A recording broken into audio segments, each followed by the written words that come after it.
कहते हैं ना कि इंसान मेहनत करता रहता है, लेकिन वो सोचता है कि मैं कब तक संघर्ष करता रहूँगा, कब मैं जीवन में सफल होऊंगा। लेकिन दोस्तों, एक बात तो सच है कि किस्मत बदले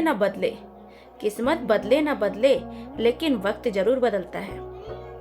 क्योंकि अगर इंसान कर्म कर रहा है और अच्छे कर्म कर रहा है और अच्छे के लिए कर रहा है, तो जीवन में वह जरूर सफल होगा। चाहे थोड़ी देर लग जाएगी, लेकिन सफलता उसे जरूर मिलेगी। लेकिन अगर हम यही सोचते रहे कि हम कब तक संघर्ष करेंगे और हम बैठ गए हाथ पे हाथ बांध के, तो आप क्या ये मानते हैं कि जीवन में हम सफल हो पाएंगे? दोस्तों, आप एक चींटी को तो देखते हैं। चींटी जो है कैसे अपने भोजन के लिए लगातार प्रयास करती रहती है, लगातार भोजन को इकट्ठा करती रहती है और अपने अच्छे समय के लिए, अपने जब उसे जरूरत हो खाने की, तो वह किसी के ऊपर आश्रित ना हो, इस चीज़ का वो विचार करती है और अपने जो खाने का उसका भंडार होता है उसे बिल्कुल सिक्योर रखती है।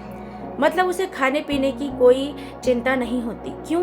क्योंकि वह लगातार प्रयास कर रही है, लगातार संघर्ष कर रही है। तो दोस्तों, ऐसी ही कहानी आज आपके लिए लेकर आई हूँ। लेकिन एक छोटी सी रिक्वेस्ट है, अगर मेरी कहानी अच्छी लग रही है तो प्लीज़ लाइक, शेयर और सब्सक्राइब जरूर कर दीजिए, क्योंकि आपके लाइक, शेयर और सब्सक्राइब करने से मुझे भी मोटिवेशन मिलता है। तो मैं कह रही थी कि अगर इंसान अपने मेहनत को जारी रखता है, कभी भी वह हारता नहीं है, तो जीवन में उसे सफल होने से भी कोई नहीं रोक सकता।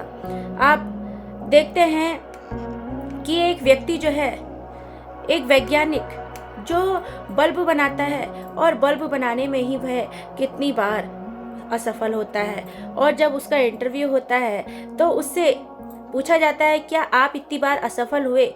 कम से कम 1000 बार वह बल्ब बनाने में असफल हुए। और उनसे जब पूछा गया कि इतनी बार आप असफल हुए, क्या आपको कभी ऐसा ही नहीं लगा, कभी आपको ऐसा नहीं लगा कि अब मैं सब छोड़ छाड़ देता हूँ, अब मेरे बस का नहीं है? तो उन्होंने कहा कि नहीं, मुझे ऐसा नहीं लगा, बल्कि मुझे ये सीख मिली कि जो मैं 1000 बार असफल हुआ, तो उनसे और लोगों को सीख मिलेगी कि ये गलतियाँ की गई थी, इस वजह से वो बल्ब नहीं बना पाए। तो ये जो हमारी असफलताएं होती हैं, हमें कुछ ना कुछ सिखा कर जरूर जाती हैं। तो दोस्तों, एक राजा थे। अब राजा ने अपनी प्रजा के लिए बहुत कुछ कर रखा था। एक दिन राजा ने सोचा कि क्यों ना मैं अपनी प्रजा की परीक्षा लूं। तो उन्होंने एक अलग भेष धारण किया और एक पत्थर जो है रोड में लाकर रख दिया, और उसके नीचे रख दिए थे 100 आने सिक्के। जो 100 थे, वो सोने के सिक्के थे, वो उस पत्थर के नीचे रख दिए और छुपकर देखा कि कौन इस पत्थर को हटाता है। अब वहाँ से बहुत सारे व्यक्ति भी गए, वहाँ से जो राजा की सेना थी उन सब में से भी व्यक्ति गए, सेनापति भी गए, लेकिन सब उस पत्थर से बचकर आगे निकल गए। किसी ने भी पत्थर को हटाने की कोशिश नहीं की। अब एक किसान जो आ रहा था, किसान ने देखा कि ये पत्थर जो पड़ा है, इसकी वजह से लोगों को आने जाने में परेशानी हो रही होगी, कि क्यों ना मैं इस पत्थर को हटा दूं।